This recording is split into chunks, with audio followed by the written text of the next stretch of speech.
now let us look at indexation. Indexation is nothing but working out the value of the asset based on the cost inflation index. This benefit is given to taxpayers to ease the burden of inflation. The idea is not to tax the increase in the value of an asset on account of inflation. What should get taxed is only the appreciation in the value and not the depreciation in the rupee. So let us say, for example, that we are living in a state where there is no appreciation. The properties don't appreciate, but the rupee keeps on depreciating. So you bought something, 10 years back for 1 lakh rupees, and only because the value of rupee has depreciated by 100%. So what you could buy at 10 lakhs 10 years ago, if you go to buy the same thing, it will cost you 20 lakhs because rupee has depreciated by 100%. Let us presume that, and there is no other appreciation. So in that case, if you sell that house today for 20 lakhs, then the concept of indexation is that if in this kind of a situation, just because you bought at 10 lakhs and you're selling at 20 lakhs, you should not be made to pay tax on that extra 10 lakhs that you have got. That is the concept. Obviously, we are not living in such time when appreciation doesn't happen. So appreciation will happen, but therefore you will pay tax only on the appreciation part and not on the extra money that you get because the rupee has depreciated. That is basically the concept of indexation of cost.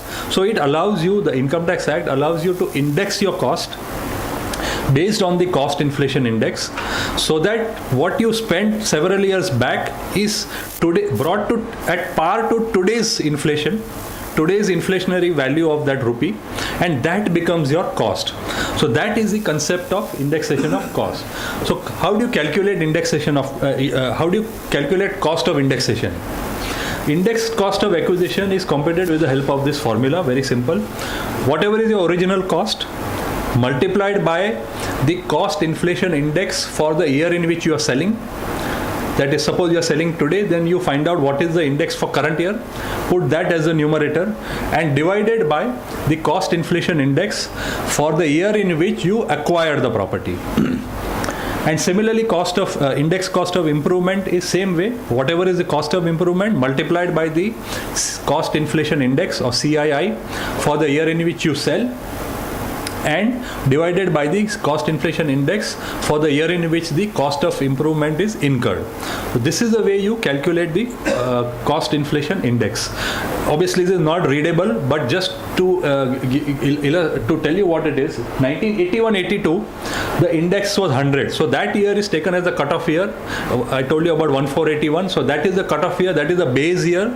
So index for that year, financial year 81-82 is 100, and then it keeps on increasing, and 2016-17 current year the index is 1125.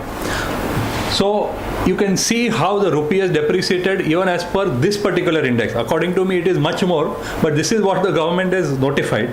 So 100 rupees in 81-82 is equivalent to 1,125 rupees in the financial year 16-17.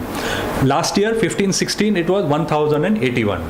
So the government has notified these every year it notifies the index, and this is the grand total of all the years of the cost inflation index.